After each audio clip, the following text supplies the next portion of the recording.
আল্লাহর পয়গম্বর একবার যুদ্ধের ময়দানে গেছে, এক সাহাবী মারা গেছে। জিবরাইল আলাইহিস সালাতু ওয়াস সালাম এসে বলেন, নবী গো, আপনার এক সাহাবী মারা গেছে মদিনায়। রাসূল কয়, মদিনা কই, আমি কই, আমার কি করতে হবে? বলে, জানাজা পড়াইতে হইব। রাসূল কয়, আমার কাছ থেকে 100 কিলোমিটার দূরত্ব হলো মদিনা, আমি তার জানাজা কেমনে পড়াই?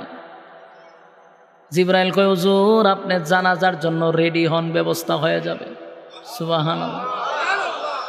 নবীজি জানাজার জন্য প্রস্তুত হইল। হঠাৎ করে নবী তাকায়া দেখে ওই সাহাবীর লাশ নবীর সামনে। সুবহানাল্লাহ।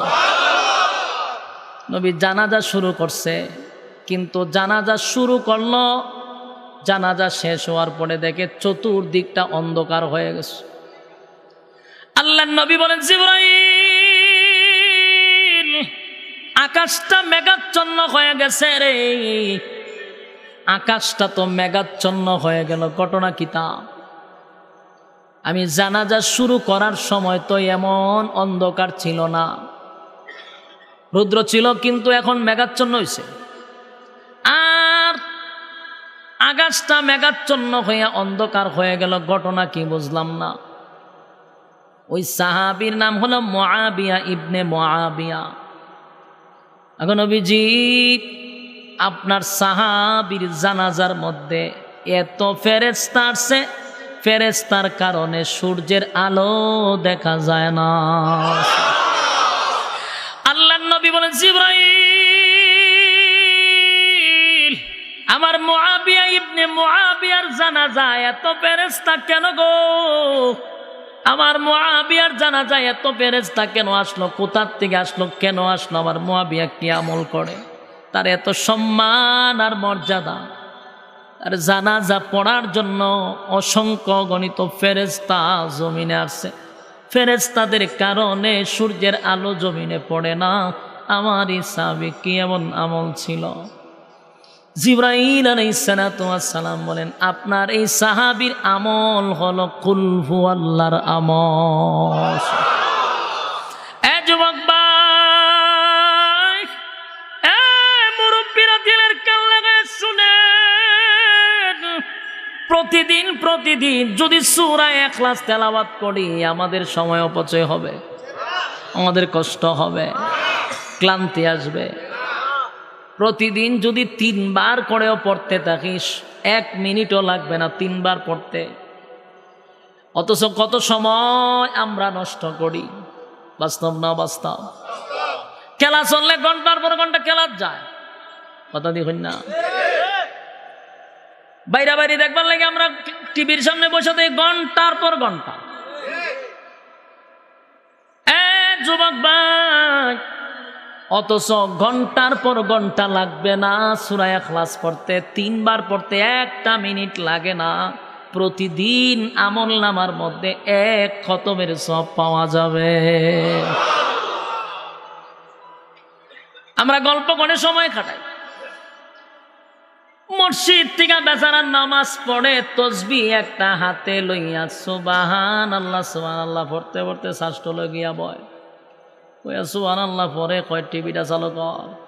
তো টিভি চালু করে দেখো চ্যানেলটা ফাল্টা, তো চ্যানেল ফাল্টাই দিছে। তো বেচারা টিভি দেখে, আর ওই তসবিহ তো আছে সুবহানাল্লাহ সুবহানাল্লাহ সুবহান। আচ্ছা টিভিত কিতা দিছে রে?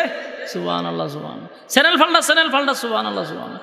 বিএনপি আওয়ামী লীগে মাইল লাগছে, অবরোধ দিছে সুবহানাল্লাহ সুবহানাল্লাহ। চ্যানেল ফাল্টাইতে খবর হতে সুবহানাল্লাহ সুবহানাল্লাহ সুবহানাল্লাহ সুবহানাল্লাহ, কিন্তু আছে তসবিহ, এটা পড়তেছে সুবহানাল্লাহ। এরপরে জিগায় সুবহানাল্লাহ সুবহানাল্লাহ। তোর দোকানে যে মানুষে বাকি খায়, টেকা টোকা দেয়নি, সুবহানাল্লাহ সুবহানাল্লাহ। সগির আলিতে বাকি নেয়, হ্যাঁ কিন্তু লোক বালা না, সুবহানাল্লাহ সুবহানাল্লাহ। এরা বাকি দিস না, সুবহানাল্লাহ সুবহানাল্লাহ। টেকা কিন্তু পরে লই থাকতে না, সুবহানাল্লাহ সুবহানাল্লাহ সুবহানাল্লাহ। সাবধান, এরা বাকি দিস না, সুবহানাল্লাহ সুবহানাল্লাহ। মাল টাল তুলস না করে, সুবহানাল্লাহ সুবহানাল্লাহ। দোকানে মাল তো কম করে, সুবহানাল্লাহ সুবহানাল্লাহ। 100 কত হইছে? হইছে তসবির মাথার মধ্যে একটা ইয়তাকে দেখবেন, এটার মধ্যে একটা সুমা দেয়, 100 হইছে। বলুন তো দেখি 100-র মধ্যে আখাম কুহাম কতলা ঢুকছে? কথা কই না দেখি, এই পুরাটা কি সুবহানাল্লাহ ঢুকছে না আখাম কুহামও ঢুকছে? এরম আজাইরা লোক, অনর্থক কথা বলেন না লোক, আছে না নাই? এই সময়টা যদি আপনার এই আজাইরা কথা না কইয়া নামাজ পড়ে গেছেন, আপনি টিভি দেখতেন কা? টিভি দেখে আবার সুবহানাল্লাহ চালাই যেতেছে, একটা কর, যে কোনো একটা চালাও, সুবহানাল্লাহ চলতেছে, দোকান বাকিও চলতেছে, সুবহানাল্লাহ চলতেছে, টিভিও চলতেছে। এরকম খাসলতের লোক আসেনি? আমি নিজে দেখছি, চোখে, এই কারণে বলতেছি, আমি নিজে পাইছি। বহু লোককে ধরছি আমি, তসবিদ কে সিফাতা ধরে রাখছি, টান দেয় আর উঠে না, চাই দেখে আমি, কারণ দেখতেছি কত হইতে যাবার গুড়ি তুলতেছে, কতক্ষণ পরে রসুমা দেয় 100 জায়গা। অনর্থক কথা।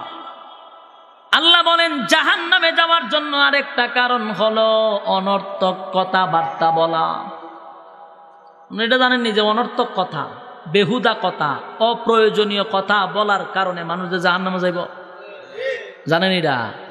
এটা আমার কথা না, তো মসজিদের মিম্বরের হুজুরের কথা না, কোরআনের কথা। আল্লাহ কোরআনে বলেন ওয়াকুন্না নাখুদু মা'আল খাইদিন। কেউ যদি জাহান্নামে যায় তাহলে বেহুদা অনর্থক কথা বলার জন্য জাহান্নামে যাবে। কিতাব উচ্চই যা আশ্চর্য লাগছে না? অনর্থক কথা, বেহুদা কথা আমরা না বলি, সূরা ইখলাস পড়ি, তাও কাজে লাগবে, কথা হয় না দি। কিন্তু অনর্থক কথা আমরা অনর্থক বলি, বেহুদা কথা বলি। আর এই বেহুদা কথা বলা মহিলাদের মধ্যে একটু বেশি আছে। 4-5টা মহিলা যদি মাশাআল্লাহ এক জায়গায় বসতে পারে, এই সেই দিন আপনার আর ফর্তিকা ভরা লাগতো না, খালি নিউজটা এর কাছে জানতে পারবেন 4 জন মহিলা যদি এক জায়গাতে হয়। তো এই যে বেহুদা কথা বলে সময় কাটাইলো, এর ভিত্তিতে সূরা ইখলাস পড়লে 1 খতমের সওয়াব। সুবহানাল্লাহ জিনি না? বেজার হইতেছি না আমার কথা? মসজিদ থেকে বাইরেবেন, বাড়ি পর্যন্ত যাইবেন, বেহুদা কথা না বলে সূরা ইখলাস পড়তে থাকবেন। কথা বলেন? আপনারা যে করতেন না, এটা তো প্রমাণ। সুপ টাকাটা বোঝা যায় হুজুর, আমরা এটা ভাবতাম না। তো ভাবলে হ্যাঁ কই, আপনারা যদি আমার এই দমকানিতে একটা সূরাও পড়েন তাতে আমার ফায়দা। মাহফিল কমিটিও সাকসেস, বক্তাও সাকসেস। মসজিদ থেকে বাড়ি পর্যন্ত সূরা ইখলাস। গাড়িতে বসে রয়েছেন অনর্থক বইয়া গল্প না কইরা মনে মনে সূরা ইখলাস পড়তে থাকেন। এ মানুষের সামনে তসবিহ টিপবেন না, এইগুলা হইল গিয়ে লোক দেখানো ইবাদত। মানে তসবিহ পড়বেন, এটা পকেটে রাখেন না। সুবহানাল্লাহ সুবহানাল্লাহ এই কারণে ফরজ করে সুবহানাল্লাহ, এটা কি তা? তো অতিভক্তি সূরার লক্ষণ। ইদানি দেখছি এটা একটা স্টাইল হয়ে গেছে। এটা কি? অনেক বক্তারা দেখি বয়ান করতে, তোরা তো তসবিহ কেন? তুই বয়ান করস, তোরা তো তসবিহ কেন? এটার উদ্দেশ্য কি তা? আচ্ছা বলুন, যখন তসবিহ আমার, আমি কি তসবিহ করি না বয়ান করি? তাহলে আমার তো তসবিহটা কেন? এটা হলো বাপ দেখানো মানুষকে, এটা বোঝানো যায় আমি বহুত বড় বুজুর্গ। ছোট ছোট গুলো আমার হত্যা বক্তা দিয়েছে, এরা তসবিহ আতলে ওয়াজ করে, কপালের সারা ফাটাইলতে মনে হয় মাঝে মধ্যে। তুই ওয়াজ করে, তুই তসবিহ লিজত কেড়ে। এটা অতি ভক্তি সূরের লক্ষণ। বেশি ভক্তিওয়ালা না। তসবিহ যদি ফর্তি হয়, আমার পকেটে তো তসবিহ আছে, আমি কেন মানুষকে দেখাইতাম? মন চাইছে পকেটে হাত দিয়ে বই রাখলাম, হেমতা তসবিহ পড়তাছি, একমাত্র আল্লাহ দেখতেছে, মানুষে দেখতো কেড়ে। এগুলো ভণ্ডামি, এগুলা ভণ্ডামি। ভণ্ডগুলার আপনারা বড় বড় শায়েক মনে করে বইয়ে থাকেন। আর এরা দেখা দিয়ে এখন স্যাংরা ফোলা ভালো দেখছি, তসবিহ একটা তোলে সুবহানাল্লাহ। তুই সুবহানাল্লাহ হস না বয়ান কর, তুই বয়ান করো তো, তোরা তো তসবিহ কেড়ে। এটার উদ্দেশ্য তালাশ করে দেখেন, লোক দেখানো। আমার কথায় কোনো ফরমালিন থাকলে আপনারা মন চাইলে যেটা মনে করেন, আমার অ্যানালাইজ মতে আমি যা বুঝছি, এটা একমাত্র লোক দেখানো ছাড়া আর বিকল্প কোনো রাস্তা নাই। কারণ আমি এখন তসবিহ পড়তেছি না, এখন ওয়াজ করতেছি, আমার হাতও কেন এটা থাকবো? আর তুমি এত বড় বুজুর্গ, তোমার পকেটে রাখো এটা, মানুষের সামনে নয়। বাস্তব না বাস্তব? গাড়ির পয়সা রয়েছি আমি, তখন আমি একা একা জিকির করলাম, সূরা ইখলাস পড়লাম। আমি যে কি করি মানুষে দেখতো কেন? আমি কি আসলে মানুষকে দেখাইবার লাগে? আমার বুজুর্গ কইতো মানছে, ইডিও খাইছে, আমরা এডি খাইছে। আজকে যারা বসছেন তারাও সাকসেস, অন্তত এক খতম সওয়াব লইয়া গেছে, ঠিক কিনা? এখন আসুন, এই সূরা কোরআনের 3 ভাগের 1 ভাগ, একবার বললে 10 পারা, 2 বার বললে 20 পারা, 3 বার বললে 30 পারা। প্রতিদিন আমল দরকার আছে না নাই? এই সূরার আরো ফজিলত সামনে বলতেছি। এখন আসুন, এই সূরা নাজিল হইছে কেন? আল্লাহর পরিচয় তুলে ধরার জন্য। আল্লাহ রাব্বুল আলামিন বলেন, হাবিব আপনার কাছে তারা আমার পরিচয় চায়, তারা জানতে চায় আমি আল্লাহ কতজন, আমার সাথী সঙ্গী আছে কিনা তারা আমার কাছে জানতে চায়। কারণ জানারই কথা, তারার খোদা কম পক্ষে 360 জন। বেঈমানদের খোদা কয়জন? 360 জন। রব্বি কারীম বলেন তারা আপনার কাছে আমার পরিচয় জানতে চায়, আমি কয়জন, আমার সাথী সঙ্গী আছে কিনা, আমার বাচ্চা কাচ্চা আছে কিনা। আল্লাহ বলেন তাদেরকে জানায়া দেন কুল হুয়াল্লাহু আহাদ, নবী আমি একক অদ্বিতীয়, আমি আল্লাহর কোনো শরীক নাই, আমি আল্লাহর কোনো সাথী নাই, আমি একক অদ্বিতীয়, আমার কোনো সাথী সঙ্গীও নাই। বলুন আল্লাহর কোনো সাথী সঙ্গী আছে? মালিকের কোনো সাথী সঙ্গী নাই। আল্লাহ বলেন আমার সাথী সঙ্গী নাই। কুল হুয়াল্লাহু আহাদ, আমি একক অদ্বিতীয়, আমার কোনো সাথী সঙ্গী নাই।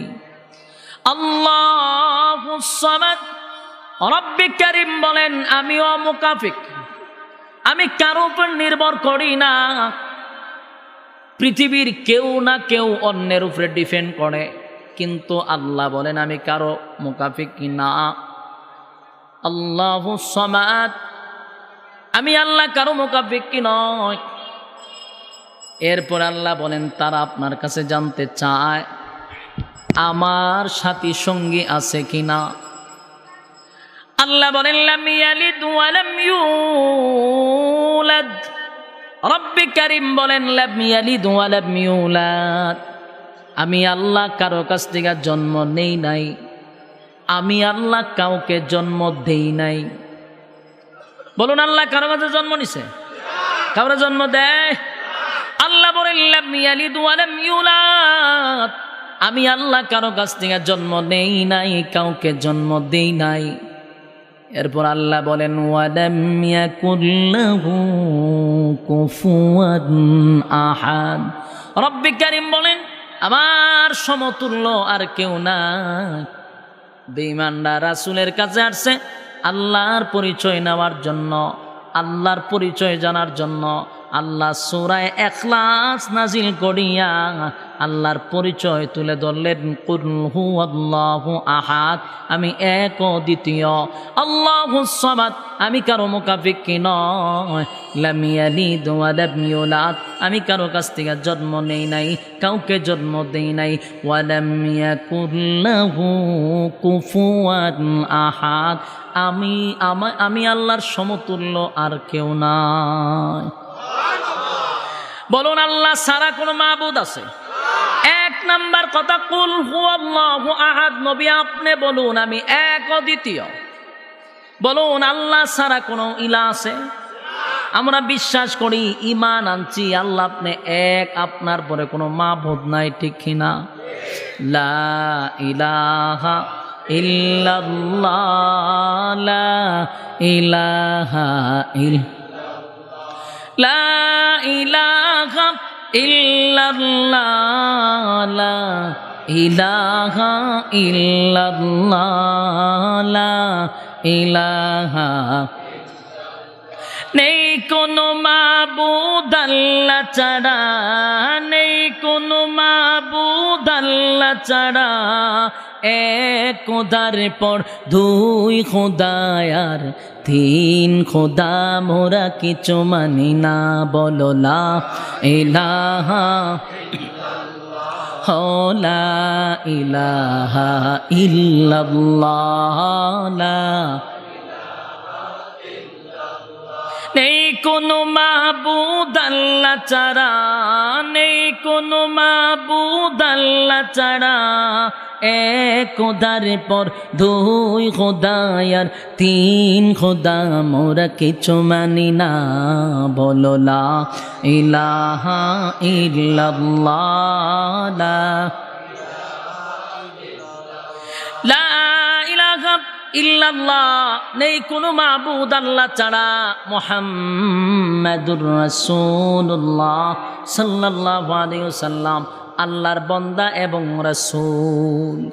এ যুবক ভাই, রব্বি কারীম বলেন হাবিব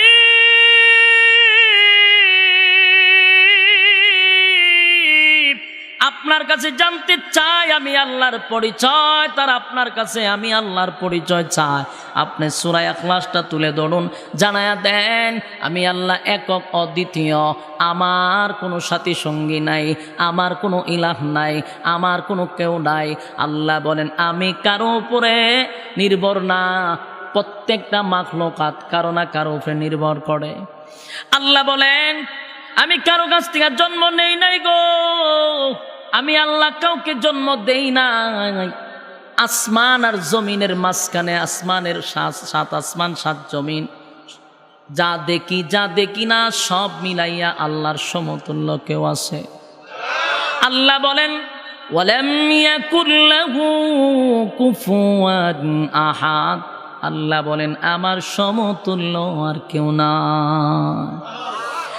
বেঈমানদেরকে আল্লাহ পরিচয় দিলেন, আল্লাহর পরিচয় আল্লাহ তুলে ধরলেন, আর তারা বলতে লাগলো আপনার আল্লাহর যদি সাথী সঙ্গী না থাকে, একজন আল্লাহ দিয়ে আপনি কি করবেন? আমাদের 360 জন আছে। এরার খুদার পিছন দিয়া বাঁশ ঢুকায় তো রাখে, ঠিক নেই? কদিন আগেও দেখছি বাঁশ ঢুকাইয়া তারপরে দাঁড় করাইয়া রাখছে, আবার কিছুদিন পরে আবার খোদারে নিয়ে পানিতে ফলাইয়া দেয়। আল্লাহ কয় এমন খোদা নয়, আমি আল্লাহ একক অদ্বিতীয়, আমার সমতুল্য আর কেউ নাই। এরপরে বলুন তারা জিজ্ঞাসা আপনার আল্লাহর ঘুম আসেনি? আল্লাহরা জিজ্ঞাসা আল্লাহর নি ঘুম আছে? আল্লাহ অন্য আয়াতে বলেন আল্লাহু লা ইলাহা ইল্লা হুয়াল হাইয়ুল কাইয়্যুম লা তাখুযুহু সিনাতুন ওয়ালা নাওম। আল্লাহ বলেন আমি আল্লাহর ঘুম নাই, আমি আল্লাহর তন্দ্রাও নাই, ঘুমও নাই, তন্দ্রাও নাই। তন্দ্রা বুঝুননি আপনারা? অঙ্গানো জিমানো, এটার তন্দ্রা কয়। অঙ্গানিও নাই, জিমানোও নাই, ঘুমও নাই। আল্লাহ বলেন আমার ঘুম নাই, তন্দ্রা নাই। আল্লাহ যদি একটা সেকেন্ডের জন্য ঘুমায়, আসমান থাকবো? জমিন থাকবো? সূর্য চন্দ্র গ্রহ নক্ষত্র পাহাড় পর্বত সাগর নদী নালা খাল বিল কীট পতঙ্গ যা আছে সব শেষ যদি আল্লাহ ঘুমায়, ঠিক নেই? মুসা আলাইহিস সালাতু ওয়াস সালাম একবার জিগায় আল্লাহ আপনার কি ক্লান্ত লাগে না? আপনার কি একটুকু ক্লান্ত লাগে না?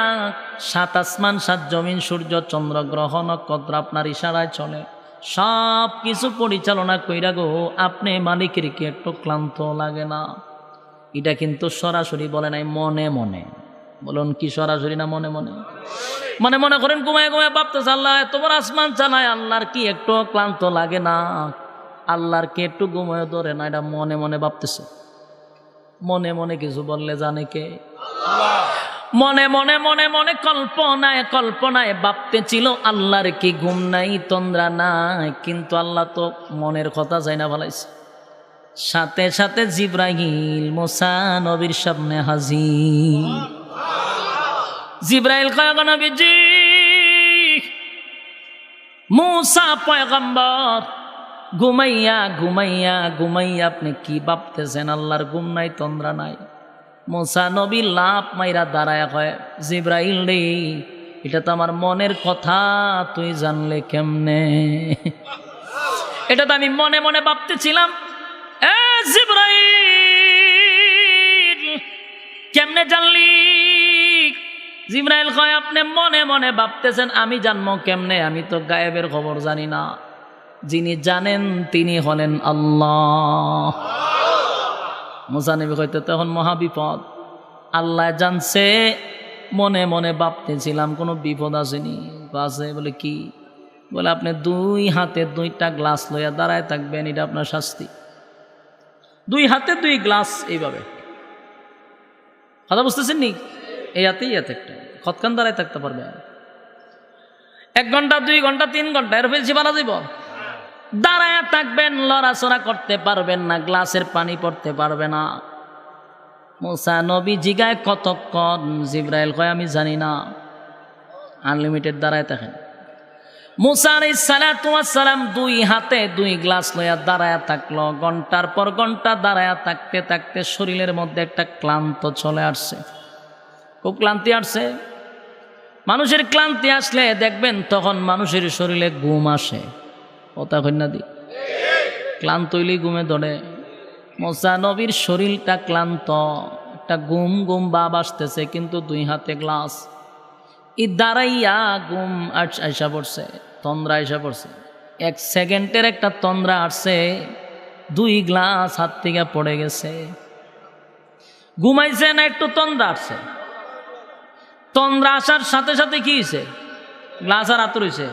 আচ্ছা আপনি যদি ঘুমাই থাকেন, মনে করেন 2 এত গ্লাস আর আপনি যদি ঘুমান, হাতে কি আপনার জিগাইব, বলে আপনি তো ঘুমাইছেন আমি কিতা করতাম, জিগাইব? আপনি ঘুমাইছেন হাত গেছে গা, ঠিক নেই? হাতে আপনার জিগাইতো না, সোজাসুজি নিচে যাইব গা। তো মুসা নবী ঘুমাইছে, হাত নিচে গেছে গা, গ্লাস আসেনি। জিবরাইল হাজির, জিবরাইল খামটা কি করছেন, যখন গ্লাস ভাঙছে তখন জিগাও খাম কি করছে। আর দিনদের দা খেরা করায় তুইলা, একবার তো জিগাইলা না কতক্ষণ দাঁড়াইতাম, গ্লাসকে আমি ইচ্ছা করে ভাঙছি। তো ভাঙছেন কেমনে?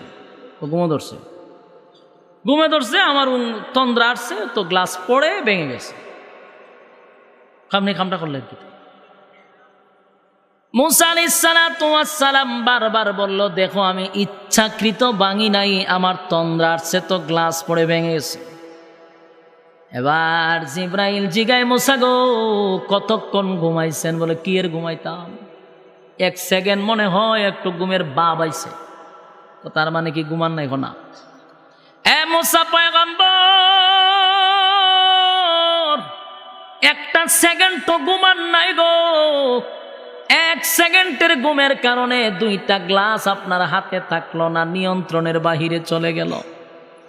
1 সেকেন্ড ঘুমের কারণে হাতে গ্লাস রাখতে পারলেন না, আপনার নিয়ন্ত্রণের বাহিরে, আপনি বলতেও পারেন না।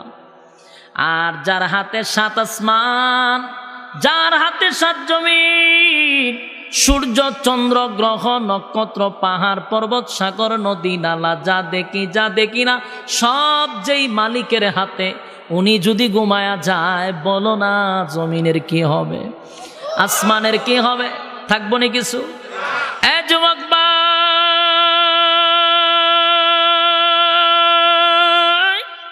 এ মালিক ঘুমায় না, মালিকের ঘুম নাই গো। আল্লাহ বলেন, মাল্লা শুন, 1 সেকেন্ডের জন্য আমি মালিক ঘুমাই না, ঘুমাই না, ঘুমাই না। আমি যদি ঘুমায়া যাই, গভীর রাত্রে যদি কোনো বান্দা বান্দির পেটে ব্যথা ধরে, কোনো বান্দা বান্দি যদি গভীর রাত্রে বিপদে পড়ে, মুসিবতে পড়ে, ওই বান্দা যদি আমি আল্লাহকে আল্লাহ বলে ডাক দেয় রে, আমি মালিক যদি তখন ঘুমাই, বলো না আমার বান্দার ডাকের জবাব কে দিবে? আল্লাহ যদি ঘুমাইতো, আমরা যদি ডাকতাম, আল্লাহ যদি সব ঘুমো থাকে, আমরা ডাক শুনবো কে? কথা কই না। সাবধান, মালিক বলে আমি ঘুমাই না। সাগরের তলদেশে যদি একটা পিপিলিকা হাঁটে, সেটার পায়ের শব্দ আমি আল্লাহ শুনতে পাই। যুবক ভাইরা আমার, মালিক বলে আমি ঘুমাই না। লা তাখুযুহু সিনাতুন ওয়ালা নাওম, আমার ঘুম নাই, আমার তন্দ্রা নাই। বেঈমানরা রাসূলকে প্রশ্ন করে, আগা নবীজি আপনার আল্লাহর ঘুম আসেনি, তন্দ্রা আসেনি? আল্লাহ কয়, আমার ঘুমও নাই, আমার তন্দ্রাও নাই, আমি আল্লাহর কোনো সাথী সঙ্গীও নাই, আমি কারো কাছ থেকে জন্ম নেই নাই, কাউকে জন্ম দেই নাই, আমি চিরঞ্জীব। আল্লাহর কোনো শেষ আছে? কথা হয় না। আল্লাহ বলেন আমার কোনো শেষও নাই। গোটা পৃথিবী একটা সময় ধ্বংস হবে গো, পৃথিবী একটা সময় ধ্বংস হয়ে যাবে। বিশ্ব পরিস্থিতির পরিসমাপ্তি একদিন আল্লাহ ঘটায়া দিবে। কুল্লু মান আলাইহা ফান, সব ধ্বংস হবে, বাকি যিনি থাকবেন ওয়ায়াবকা ওয়াজহু রাব্বিকা যুল জালালি ওয়াল ইকরাম। আল্লাহ সারা সব ধ্বংস হয়ে যাবে, থাকবেন কে? আল্লাহ বলেন সব ধ্বংস করব, থাকবো আমি, পৃথিবী ধ্বংস করে দিব। ইজা জুলজিলাতিল আরদু জিলজালাহা, জমিনের মধ্যে ভূমিকম্প হবে, এক ভূমিকম্পতে সব ধ্বংস। তার মানে সব শেষ হবে, কিন্তু আল্লাহ দেব, আল্লাহর শেষ আসেনি, মালিকের কোনো শেষ নাই। যিনি খুদা হবেন, যিনি আল্লাহ হবেন, ইনি চিরঞ্জীব, ওনার কোনো মৃত্যু নাই, কথা হয় না। আর আমরা যাদেরকে খুদা বলি, নিজের হাতে বানাইয়া পিছন দিকে বালা কইরা বাঁশ ঢুকাইয়া, এরা কি জীবিত না মৃত? সাবধান, আমাদের খুদা যিনি, উনার কোনো মৃত্যু নাই, উনি চিরঞ্জীব, সব ধ্বংস হবে, উনি ধ্বংস হবে না। যুবক ভাইরা আমার, বেঈমানরা রাসূলকে প্রশ্ন করে, আপনার আল্লাহ কতজন? আল্লাহ জবাব দেয়, কুল হুয়াল্লাহু আহাদ, নবী আপনি বলুন আমি আল্লাহ একক, আল্লাহুস সামাদ, আমি আল্লাহ কারো কাছে মুখাপেক্ষী হই না, লাম ইয়ালিদ ওয়া লাম ইউলাদ, আমি আল্লাহ কারো কাছ থেকে জন্ম নেই নাই, কাউকে জন্ম দেই নাই, ওয়ালাম ইয়াকুল লাহু কুফুয়ান আহাদ, আমি আল্লাহর সমতুল্য আর কেউ নাই। এই হলো সূরা ইখলাস নাজিল হওয়ার প্রেক্ষাপট, কথা বুঝতেছেন? এটা হলো নাজিল হওয়ার কারণ, এবং সরল তর্জমাও শুনাইছি। নাজিল হয়েছে যেই কারণে, কারণটা শুনাইলাম, নাজিল করার পরে আল্লাহ কি বলল সেটাও শুনাইলাম। বললে লাভ না লস? আল্লাহ বলেন এই সূরা যদি একবার পড়ে 10 পারা, দুইবার পড়লে 20 পারা, তিনবার পড়লে 30 পারার সওয়াব প্রত্যেকের আমল নামায় আমি আল্লাহ দিয়া দিই। শুধু এখানে না, আরো সুসংবাদ আছে। এই হাবিবে কিবরিয়া বলে, উম্মত শুন, সূরা ইখলাসের এত গুণ, এত গুণ, এত গুণ, এত গুণ। এ মুরব্বীরা, যুবক ভাইরা, অনর্থক সময় নষ্ট না করে যদি সূরা ইখলাসের আমল করি, আমার আল্লাহ দুনিয়াতে ইজ্জত আর সম্মান বাড়ায়া দিবে। আল্লাহর নবী বলেন, প্রতিদিন যদি কেউ 10 বার পড়ে সূরা ইখলাস, 10 বার যদি কেউ পড়ে, প্রতি 10 বারে জান্নাতের ভিতরে একটা করে তার জন্য বালাখানা বানানো হয়। কেউ যদি 20 বার পড়ে 2টা বিল্ডিং বানানো হয়, 3 বার পড়লে 3টা বাড়ি হয়। যুবক ভাইয়াডারে, সারাদিন যদি আমরা 100 বারও পড়ি, তাহলে চিন্তা করেন 100 বার পড়লে 10টা বাড়ি বানানো হবে। আচ্ছা বলুন তো দেখি, 10 বার পড়লে, 100 বার পড়লে কয় ঘন্টা লাগবে? 1 ঘন্টা লাগবে নি? মনে হয় না। অথচ আমরা সারাটা দিন গল্প গুজারিতে কাটায়া দিই, ঘন্টার পর ঘন্টা শাসটলে বৈশা চা খায়া কাটায়া দিই। বাস্তব না বাস্তব? যদি আমরা 10 বারও না পারি, 100 বারেরও দরকার নাই, যদি 3 বার প্রতিদিন পড়ি, একটা খতমের সওয়াব হবে। সুবহানাল্লাহ। আর যদি চিন্তা করি জান্নাতের ভিতরে আমার বালাখানার প্রয়োজন, বিল্ডিং এর প্রয়োজন, বাড়ির প্রয়োজন, তাহলে কমপক্ষে প্রতিদিন 10 বার যদি পড়ি, একটা করে আল্লাহ বাড়ি দিয়া দিবে। এ যুবক ভাই, প্রতিদিন 10 বার যদি না পারি, 3 বার পড়লে 1 খতমের সওয়াব, 1 খতমের সওয়াব। এরপর আরো সুসংবাদ আছে। তাহলে বলুন 10 বার পড়লে কতবার? একটা জান্নাত। 10 বার পড়লে, 10 বার পড়লে একটা বাড়ি দেওয়া হয়। 10 বার পড়লে একটা বাড়ি দেওয়া হয়। তাহলে যদি আমরা প্রতিদিন 10 বারও পড়ি, 30 বার না পড়লাম, 50 বার না পড়লাম, 10 বার পড়লে একটা করে বাড়ি দেওয়া হবে। আমার কথা না, রাসূলের কথা। আল্লাহর নবী বলেন, কোন বান্দা বান্দি যদি প্রতিদিন 10 বার সূরা ইখলাস পড়ে, একটা করে বাড়ি দেওয়া হবে। আমরা পরকালের একটা করে বাড়ি বানানোর জন্য রাজি আছিনি? হুজুর এটা তো বাকি, দুনিয়ারটা হইল নগদ, ঠিক না? প্রধানমন্ত্রী যদি কইতো যে প্রতিদিন খালি জয় বাংলা কইবি 100 বার, 100 বার জয় বাংলা কইবি, প্রতিদিন 1 লাখ বার জয় বাংলা কইলে একটা বাড়ি বানাই দিব। 2 দিনে লাগতো না 1 লাখ জয় বাংলা কইতে, কথা কই না দি? কিন্তু আখেরাতে বাড়ি দেওয়া হবে, এটা আমার রাসূল বলছে। এরপর আমরা বিশ্বাস হয় না, মানে বাকি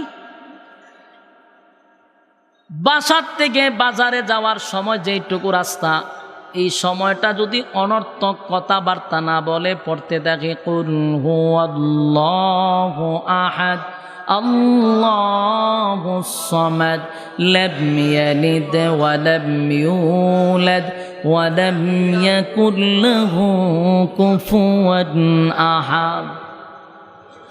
যদি পড়তে থাকি একটা করে বাড়ি হইতেছে প্রতিদিন, ঠিক নেই? কথা হয় না।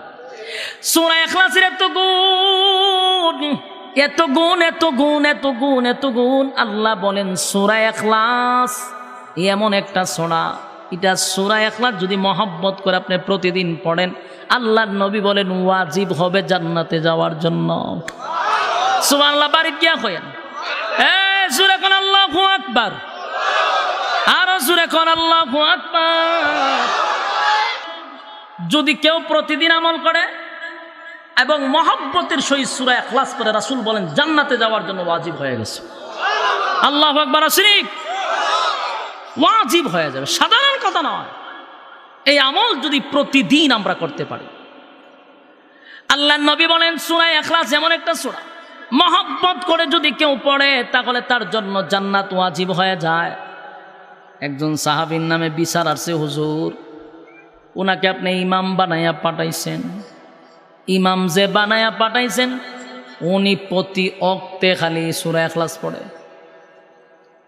সাহাবীকে রাসূল ডাক দিয়া বললেন তুমি সূরা ইখলাস কেন পড়ো, পাল্টায়া পাল্টায়া পড়ো না কেন? বলে হুজুর এই সূরা এত মজা পাই, এই সূরার দিকে আমি যখন লক্ষ্য করি এর থেকে কোনো মজা অন্য সূরাতে আমি পাই না। সুবহানাল্লাহ।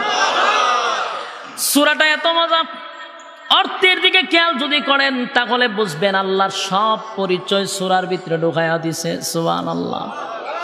এখানে শেষ নয়, সূরা ইখলাস এমন একটি সূরা, আল্লাহর পয়গম্বর একবার যুদ্ধের ময়দানে গেছে, এক সাহাবী মারা গেছে।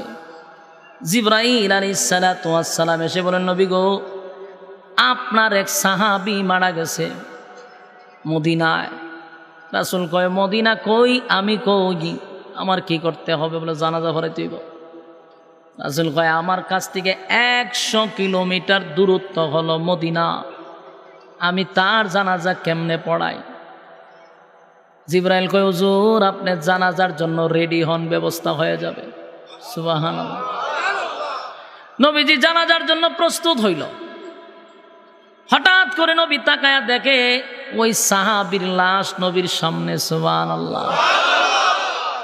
নবী জানাজা শুরু করছে, কিন্তু জানাজা শুরু করলো, জানাজা শেষ হওয়ার পরে দেখে চতুর্দিকটা অন্ধকার হয়ে গেছে।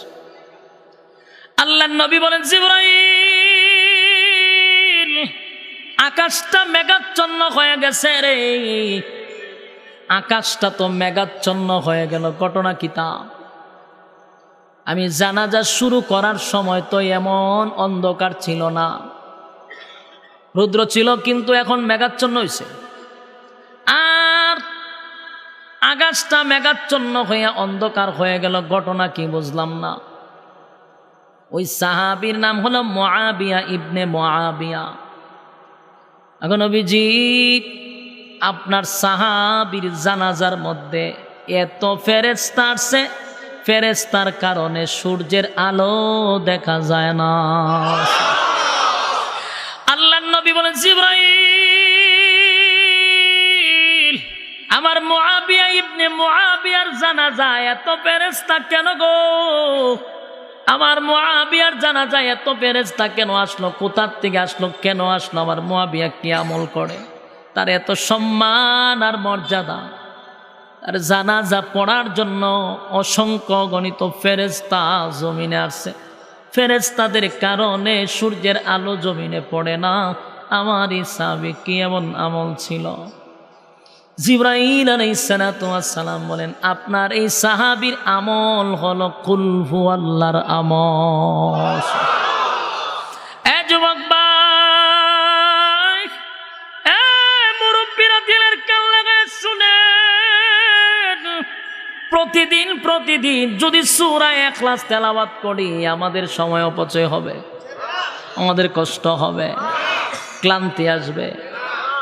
প্রতিদিন যদি 3 বার করেও পড়তে থাকিস 1 মিনিটও লাগবে না 3 বার পড়তে।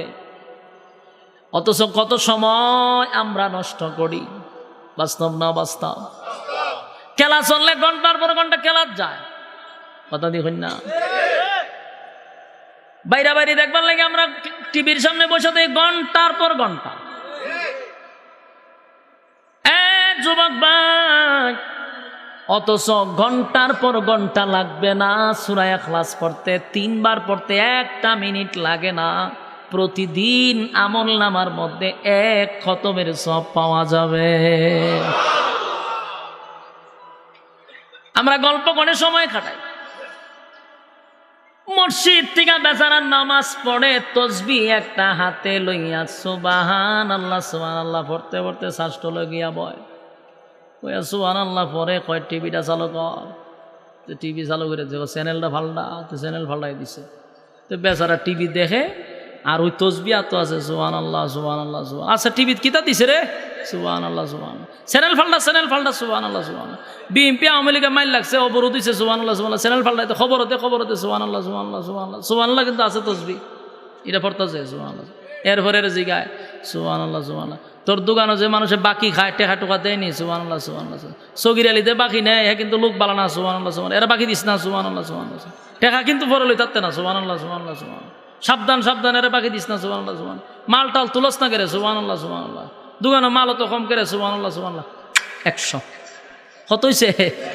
হইছে তসবির মাথার মধ্যে একটা ইয়তাকে দেখবেন, এটার মধ্যে একটা সুমা দেয় 100 হইছে। বলুন তো দেখি 100-র মধ্যে আখাম কুহাম কতটা ঢুকছে? কথা কই না দেখি, এই পুরাটা কি সুবহানাল্লাহ ঢুকছে না আখাম কুহামও ঢুকছে?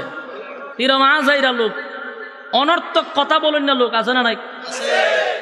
এই সময়টা যদি আপনার এই আজাইরা কথা না কইয়া নামাজ পড়ে গেছেন, আপনি টিভি দেখতেন কা? টিভি দেখে আবার সুবহানাল্লাহ চালাই যেতেছে। যদি একটা কর, যে কোনো একটা চালাও, সুবহানাল্লাহ চলতেছে, দোকান বাকিও চলতেছে, সুবহানাল্লাহ চলতেছে, টিভিও চলতেছে। এরকম খাসলতের লোক আসেনি?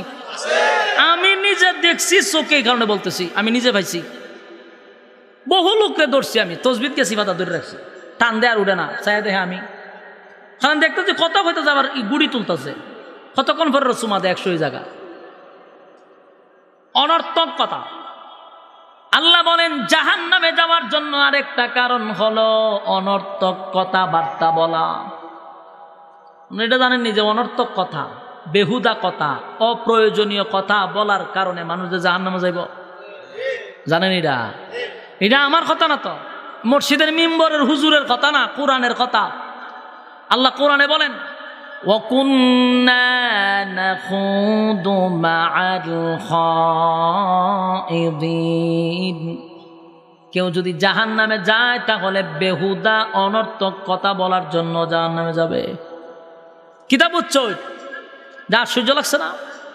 অনর্থক কথা, বেহুদা কথা আমরা না বলি, সূরা ইখলাস পড়ি, তাও কাজে লাগবে, কথা কয় না দি। কিন্তু অনর্থক কথা আমরা অনর্থক বলি, বেহুদা কথা বলি। আর এই বেহুদা কথা বলা মহিলাদের মধ্যে একটু বেশি আছে। 4-5টা মহিলা যদি মাশাআল্লাহ এক জায়গায় বসতে পারে, এই সেই দিন আপনার আর ফর্তিকা ভরা লাগতো না, খালি নিউজ টেরার কাছে জানতে পারবেন 4 জন মহিলা যদি এক জায়গাতে হয়।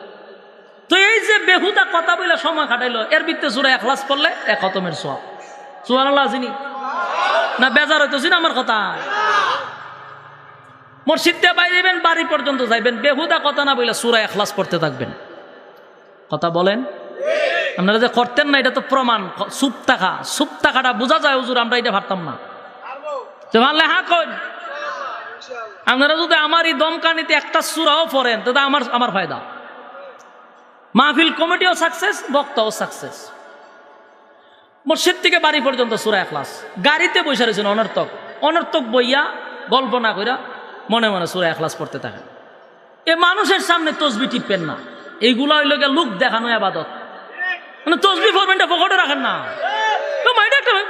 সুবহানাল্লাহ সুবহানাল্লাহ এই কারণে ফরজ করে সুবহানাল্লাহ, এটা কি তা? তো অতিভক্তি সুরের লক্ষণ। ইদানি দেখছি এটা একটা স্টাইল হয়ে গেছে। এটা কি? অনেক বক্তারা দেখি বয়ান করতে, তোরা তো তসবিহ কেন? তুই বয়ান করস, তোরা তো তসবিহ কেন? এটার উদ্দেশ্য কি তা? আচ্ছা বলুন, যখন তসবি আমার, আমি কি তসবি পড়ি না বয়ান করি? তাহলে আমার তো তসবিটা কেন? এটা হলো বাপ দেখানো মানুষকে, এটা বোঝানো যায় আমি বহুত বড় বুজুর্গ। ছোট ছোট গুলো আমার হত্যা বক্তা দিয়েছে, এরা তসবি আতলে ওয়াজ করে, কপালের সারা ফাটাইতে মনে হয় মাঝে মধ্যে। তুই ওয়াজ করে তুই তসবি লিজত কেড়ে, এটা অতি ভক্তি সুরের লক্ষণ। বেশি ভক্তিওয়ালা না। তসবি যদি ফর্তি হয়, আমার পকেটে তো তসবি আছে, আমি কেন মানুষকে দেখাইতাম? মন চাইছে পকেটে হাত দিয়ে বই রাখলাম। হেমতা তসবি পড়তা যে একমাত্র আল্লাহ দেখতো, যে মানুষে দেখতো কেড়ে। এটা হলো বন্ডামি, এগুলা বন্ডামি। ভণ্ডগুলার আপনারা বড় বড় শায়েক মনে করে বয়ে থাকেন। আর এরা দেখা দিয়ে এখন স্যাংরা ফোলা ভালো দেখছি তসবি একটা তোলে, সুবহানাল্লাহ। তুই সুবহানাল্লাহ হস না বয়ান কর, তুই বয়ান করো তো, তোরা তো তসবি কেটে। এটার উদ্দেশ্য তালাশ করে দেখেন, লোক দেখানো। আমার কথায় কোনো ফরমালিং থাকলে আপনারা মন চাইলে যেটা মনে করেন, আমার অ্যানালাইজ মতে আমি যা বুঝছি, এটা একমাত্র লোক দেখানো ছাড়া আর বিকল্প কোনো রাস্তা নাই। কারণ আমি এখন তসবি পড়তেছি না, এখন ওয়াজ করতেছি, আমার হাতও কেন এটা থাকবো? আর তুমি এত বড় বুজুর্গ, তোমার পকেটে রাখো এটা, মানুষের সামনে নয়। বাস্তব না বাস্তব? গাড়ির পয়সা রয়েছি আমি, তখন আমি একা একা জিকির করলাম, সূরা ইখলাস পড়লাম। আমি যে কি করি মানুষে দেখতো কেন? আমি কি আসলে মানুষকে দেখাইবার লাগে? আমার বুজুর্গ কইতো মানছে, ইডিত্য খাইছে, আমরা এডি খাইছে। মসজিদ থেকে বাড়িতে যাবেন, রাস্তার মধ্যে মনে মনে মনে মনে তসবি হাতে লইয়া না। আর তসবি যদি নিতে হয় পকেটের ভিতরে রাখেন, অসুবিধা নাই। দেখার উদ্দেশ্য আল্লাহ হতে হবে, কথা হয় না? উদ্দেশ্য থাকতে হবে আমার মালিক দেখবে গো, আমি কি করি না করে আমার আল্লাহ দেখবে। মানুষকে দেখাইলে এই আমল কাজে আসবে না। কিয়ামতের মাঠে আল্লাহ বলবেন, বান্দা কি করছত? আল্লাহ আমি সারাদিন তসবি পড়ছি। আল্লাহ কয়, মোটেও না, যা করছিলে এটা লোক দেখানোর জন্য। দুনিয়াতে মানুষ তোরে বুজুর্গ কইতো, কইছে তোরে বুজুর্গ কইছে, তোরে শায়েক কইছে, তোরে ভীর কইছে, এটা কইয়া লাইছে। আমার কাছে কিছু নাই, যা দেওয়ার দুনিয়াতে দিয়া দিছি। যুবক ভাই, মুরব্বী বাবারা, আল্লাহর কসম নিজের স্বার্থের জন্য নয়, আপনাদের উদ্দেশ্যে বলি, যা আমল করবেন একমাত্র আল্লাহরে দেখানোর জন্য। ঠিক বাড়ি দিয়া কয়েন, খান কষ্ট লাগছে তো আপনারা? আমি যে কথাটি বলছি আপনারা তো কষ্ট লাগছে। আপনারা কষ্ট লাগলে আমার কি হইল? 1 লাখ মানুষ লই আমার কথাটার যুক্তিক কইতে পারবেন? সারা দেশের বিচারপতি লই আমার কথাটার যুক্তিক বাই করতে পারবেন? তাহলে আপনারা ঠিক কইল কি না ঠিক কইল কি? আমি যেটা বলছি 100% যুক্তিক, আর 1 লক্ষ মানুষ দিলাম আপনি আমার যুক্তিক বাই করেন। যদি অযুক্তিক কইতে পারেন তাহলে আমি আর জীবনে বয়ান করতাম না। আপনি যখন বয়ান করবেন তখন আপনারা তো তসবি কেন? এর উদ্দেশ্য কি? এর উদ্দেশ্য হলো ভণ্ডামি। এখন আপনি ঠিক বললেও ঠিক, না বললেও ঠিক, 1 লক্ষ মানুষ নিয়ে আসেন, আমারটাকে অযৌক্তিক আপনি ঘোষণা করেন। আপনারা কষ্ট লাগছে? কষ্ট লাগলে সালাম আলাইকুম, আমার সমস্যা নাই। আমার কথা বলাম, আমার নামাজ, আমার রোজা, আমার হজ কার জন্য? ইন্না সলাতি ওয়া নুসুকি ওয়া মাহইয়ায়া ওয়া মামাতি লিল্লাহি রাব্বিল আলামিন।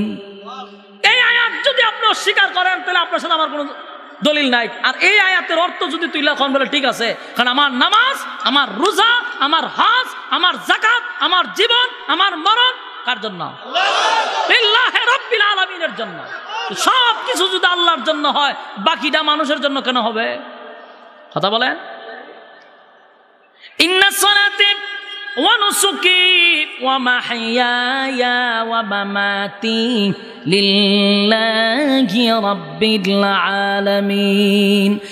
যুবক ভাই, নামাজ হবে আল্লাহর জন্য, রোজা হবে আল্লাহর জন্য, জিকির হবে আল্লাহর জন্য, আমার জীবন, আমার মরণ হবে আল্লাহর জন্য। কথা হয় না? আমি যখন মসজিদ থেকে বাকির খবর, আমি যখন ঘর থেকে বাজারে যাব বাজার করার জন্য, রাস্তার মধ্যে বেহুদা কথাবার্তা না বলে জিকির করলাম, অসুবিধা নাই। আমার টুট লড়বে কিন্তু হাত দেখানো যাবে না। পকেটে যদি তসবি থাকে কোনো অসুবিধা নাই, কিন্তু লোকে যেন না বুঝে আপনি বুজুর্গ।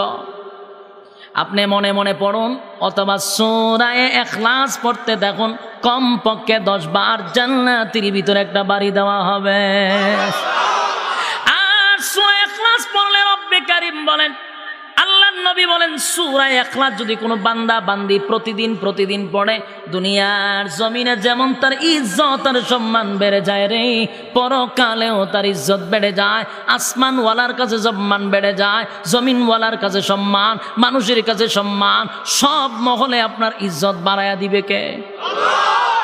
আল্লাহর হাবিব একবার বৈশা রইলেন সাহাবায়ে কেরামদেরকে লইয়া।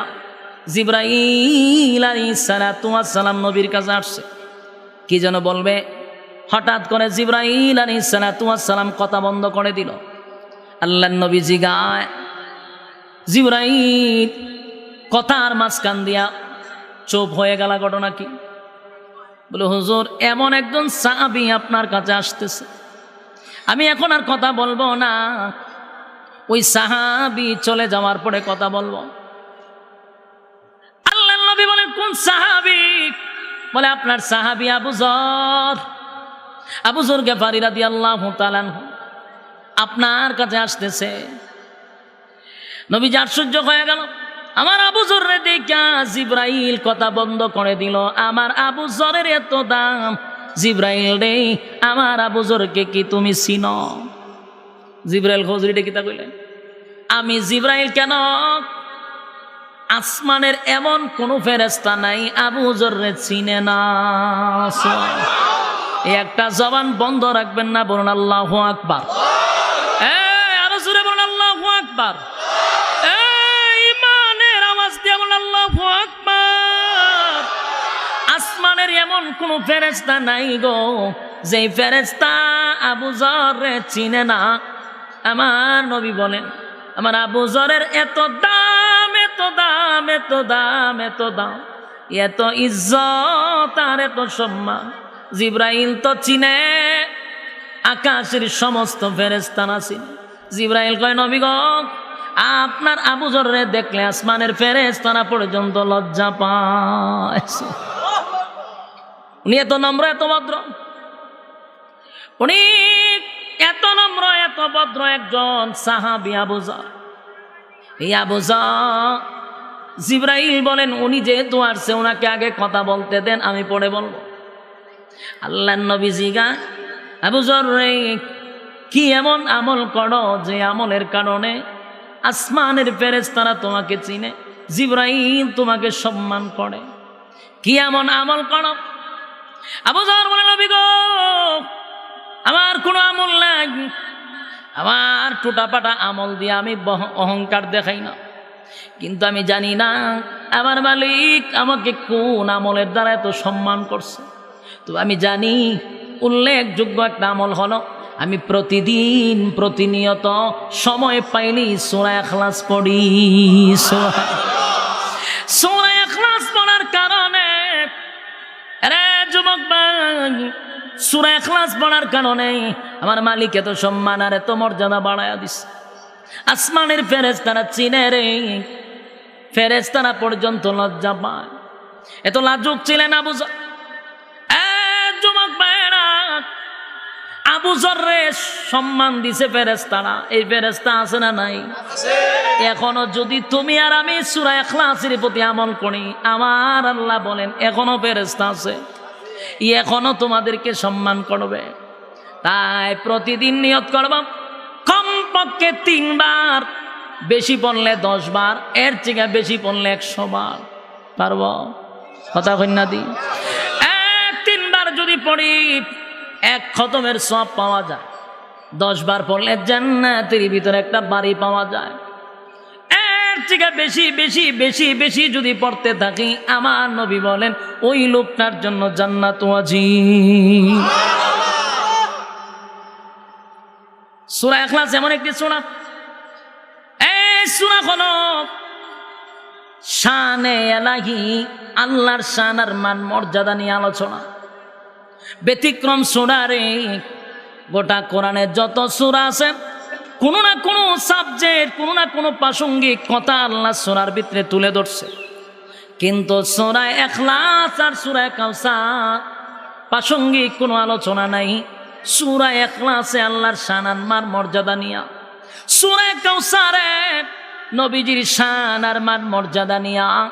এই দুইটা সূরা ব্যতিক্রম ব্যতিক্রম। তাই আজকের থেকে আমরা নিয়ত করব কমপক্ষে 3 বার পড়ব রে।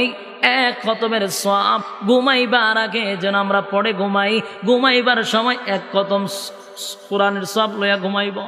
ঘুম থেকে জাগ্রত হইয়া আবার যদি আমরা 3 বার পড়ি, এক খতমের সওয়াব, দিনে 1 খতম, রাতে 1 খতম, এইভাবে যদি আমলটা জারি রাখি, আল্লাহর কসম জান্নাতে যাওয়ার জন্য ওয়াজিব হয়ে যাবে। চাঁদপুরের মায়েরা আজকের এই মাহফিল থেকে যদি ওয়াদা করে, বলে হুজুর আজকের থেকে নিয়ত করলাম 3 বার পড়তে তো বেশি সময় লাগে না, আমরা যদি এই আমলটা করতে থাকি, মা বোনদেরকে উদ্দেশ্য করে বলি, মা গো রান্না করার সময় বেহুদা কথাবার্তা না বলে রান্নাও চলতে থাকলো, সূরা ইখলাসও পড়তে থাকলেন, ঘর ঝাড়ু দিতেছেন মনে মনে সূরা ইখলাস পড়তে থাকলেন, কাপড় গুছাইতেছেন সূরা ইখলাস পড়তে থাকলেন, বাচ্চাদেরকে খাবার খাওয়াইতেছেন সূরা ইখলাস পড়তে থাকেন। যখন যেই কাজ করবেন সূরা ইখলাস জবানে জারি করেন। খাওয়ানোর সময় যদি সূরা ইখলাসের আমল জারি করেন, বাচ্চাটা আল্লাহওয়ালা হবে, জিহান শক্তি ভালো হবে। প্রতিটা মুহূর্তে যদি সূরা ইখলাসের আমল ঘরের ভিতরে চালু হয়, আল্লাহর কসম ওই ঘরে আর অভাব অনটন থাকবে না। আমরা কারা কারা পারবো? হাত তুলে দেখায় দিই।